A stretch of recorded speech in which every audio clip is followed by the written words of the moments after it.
તો કોંગ્રેસે પણ પોતાના ઉમેદવાર જાહેર કર્યા, જેમાં કડી બેઠક માટે રમેશ ચાવડાની પસંદગી કરવામાં આવી છે। કડી વિધાનસભા પેટા ચૂંટણી માટે નામ જાહેર થઈ ચૂક્યું છે।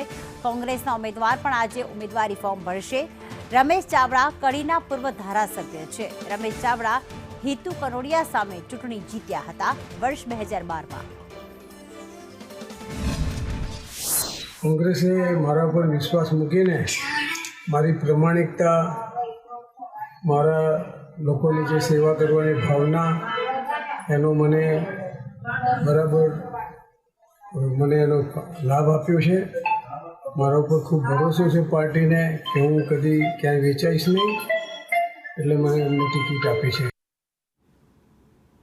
તો અમારી સાથે કશ્યપ જોશી, અમારા સંવાદદાતાને સાથે જ પાયલ યાદવ પણ અમારી સાથે જોડાઈ ગયા છે। કશ્યપ, જે પ્રમાણે આજે ઉમેદવારી ફોર્મ ભરવાનો અંતિમ દિવસ છે ને છેલ્લી ઘડી સુધી ભાજપ કોંગ્રેસે નામ જાહેર નહોતા કર્યા, એવામાં નામ જાહેર થઈ ચૂક્યા છે। ભાજપ કોંગ્રેસના ઉમેદવારો પણ ફોર્મ ભરવા જઈ રહ્યા છે। કેવો માહોલ જોવા મળી રહ્યો છે? કોણ કેટલા વાગે ફોર્મ ભરશે?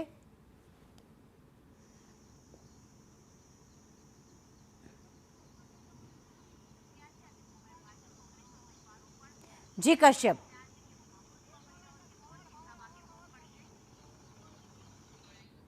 તો પાયલ પણ અમારી સાથે જોડાયેલા છે। કદાચ ટેકનિકલ કારણસર મારો અવાજ કશ્યપ સુધી નથી પહોંચી રહ્યો। પાયલ, કડી વિધાનસભા ખરાખરીનો જંગ અહીંયા પણ જોવા મળશે।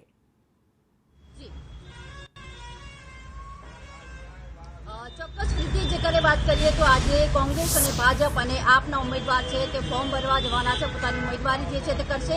ખાસ વાત કરીએ તો ગઈકાલે રાત્રે બીજેપીએ પોતાની લેટ નાઇટ જે છે તે ટિકિટ જાહેર કરી હતી અને મહત્વનું છે કે જે પ્રકારે વાત કરીએ તો ભાજપના જે કેન્ડિડેટ છે રાજેન્દ્ર ચાવડા, તે અગાઉ પણ ચૂંટણી લડી ચૂક્યા છે અને તેઓ લગભગ છેલ્લા 1985થી કહી શકાય કે જનસંઘમાં જોડાયા હતા અને ત્યારબાદ તેમને અચાનક જ ભાજપે કોથળામાંથી બિલાડું કાઢ્યું હોય તેમ જે પ્રકારે નામોની ચર્ચા હતી તે તમામને હટાવીને એક નવો જ ચહેરો કહી શકાય તેમને સામે લાવીને મૂકી દીધો છે। ત્યારે તે જોટાણા વતની છે અને જે રમેશ ચાવડા છે કોંગ્રેસ પક્ષે તે પણ અત્યારે હાલમાં ઉમેદવારી જે છે 12 વાગે કરવા જવાના છે। પોતાનું ઉમેદવારી ફોર્મ છે તે ભરશે। 2012માં તેઓ હિતુ કનોડિયા જે છે તેના વિરુદ્ધમાં તેની સામે ચૂંટણી લડ્યા હતા અને તેઓ જીત્યા હતા અને હિતુ કનોડિયા જે છે તેની સામે હાર્યા હતા। 2017માં રમેશ ચાવડા જે છે તે કહી શકાય કે કરશનભાઈ ધારાસભ્ય જે સ્વર્ગસ્થ છે તેમની સામે હાર્યા હતા અને આ વખતે ફરી કોંગ્રેસે તેમના ઉપર કળશ ઢોળ્યો છે, કારણ કે આ વખતે ચાવડા વર્ષી ચાવડાનો જે છે તે ચોક્કસ જંગ જોવા મળશે ચૂંટણીમાં। આજે ત્રણેય ઉમેદવારો જે છે તે જશે। જે વધારાની પાર્ટી જે છે તે અત્યારે ઉમેરાઈ છે અને બંને નવા ઉમેદવારો જે છે તેમને જાહેર કર્યા છે, પરંતુ કોંગ્રેસ જે છે તે કહી રહી છે કે સીધી ટક્કર અમારી ભાજપની સાથે રહેશે। બંને જે પાર્ટી છે પ્રજાશક્તિ અને જે આમ આદમી પાર્ટીના જે ઉમેદવાર છે તે બંને ઉમેદવારને તેમને નિગ્લેક્ટ કર્યા છે અને તેમનું કહેવું છે કે અમે અમારી ભાજપની સામે સીધી ટક્કર રહે છે। જે પ્રકારે વાત કરવામાં આવે તો અત્યારે નવો ઉમેદવાર જાહેર કરીને કરશનસિંહ સોલંકી જે હતા સ્વર્ગસ્થ ધારાસભ્ય, તેમના પુત્રને પણ ટિકિટ નથી આપી, તેમના પુત્રવધુને પણ ટિકિટ નથી આપી, પરંતુ ચોક્કસ અત્યારે 10 વાગે કાર્યાલય ખાતે આ તમામ કાર્યકર્તાઓ ભેગા થશે અને બપોર 12 વાગે તેઓ ફોર્મ ભરવા જવાના છે। જેટલી ટીમ બિલકુલ કશ્યપ, ખાસ કરીને વિસાવદર હોય કે કડી હોય, બંને ભલે પેટા ચૂંટણી હોય પણ બંને પક્ષ માટે ક્યાંક ખરાખરીનો જંગ તો સાબિત થવાની જ છે। પ્રતિષ્ઠાનો જંગ પણ ભારતીય જનતા પાર્ટી માટે છે। ત્યારે ભારતીય જનતા પાર્ટીએ રાજેન્દ્ર ચાવડાનું કડીમાં નામ જાહેર કર્યું, તો આ તરફ વિસાવદરમાં પણ કિરીટ પટેલને ટિકિટ આપી છે। કોંગ્રેસ તરફી પણ ક્યાંક ઉમેદવાર જાહેર થઈ ચૂક્યા છે, ભલે વિસાવદરમાં હજી સત્તાવાર જાહેરાત બાકી છે। કેવો જંગ જોવા મળશે? આજે કોણ કોણ ફોર્મ ભરશે, જ્યારે અંતિમ દિવસે કેટલા વાગે ફોર્મ ભરશે?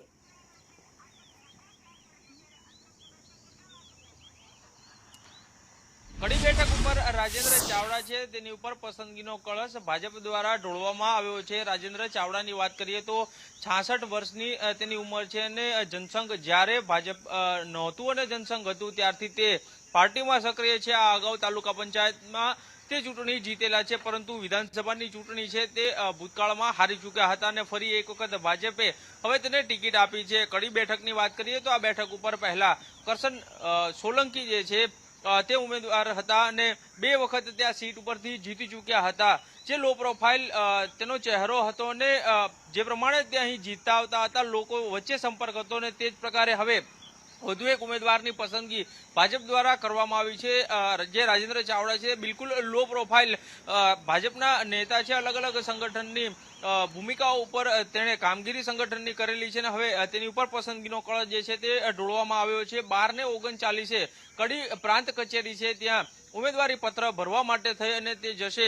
આ તરફ વિસાવદરની જો વાત કરીએ તો ત્યાં કિરીટ પટેલ છે તેને ઉમેદવાર તરીકે જાહેર કરવામાં આવ્યા છે, જે મૂળ વિસાવદરના છે અને જે પ્રમાણે ત્યાં ટ્રાયેંગલ ચૂંટણીનો સર્જાયો છે તેને લઈ અને ભાજપ દ્વારા જે કિરીટ પટેલ છે તેને ઉમેદવાર તરીકે જાહેર કરવામાં આવ્યા છે। તે આ અગાઉ જૂનાગઢ જિલ્લા પ્રમુખ રહી ચૂકેલા છે અને સંગઠનનો તેને અનુભવ છે, સાથે જ તે વિસાવદર બેઠક વિસ્તાર જે છે ત્યાંથી તે આવી રહ્યા છે, જેથી કરી અને તેને ટિકિટ ભાજપ દ્વારા આપવામાં આવી છે।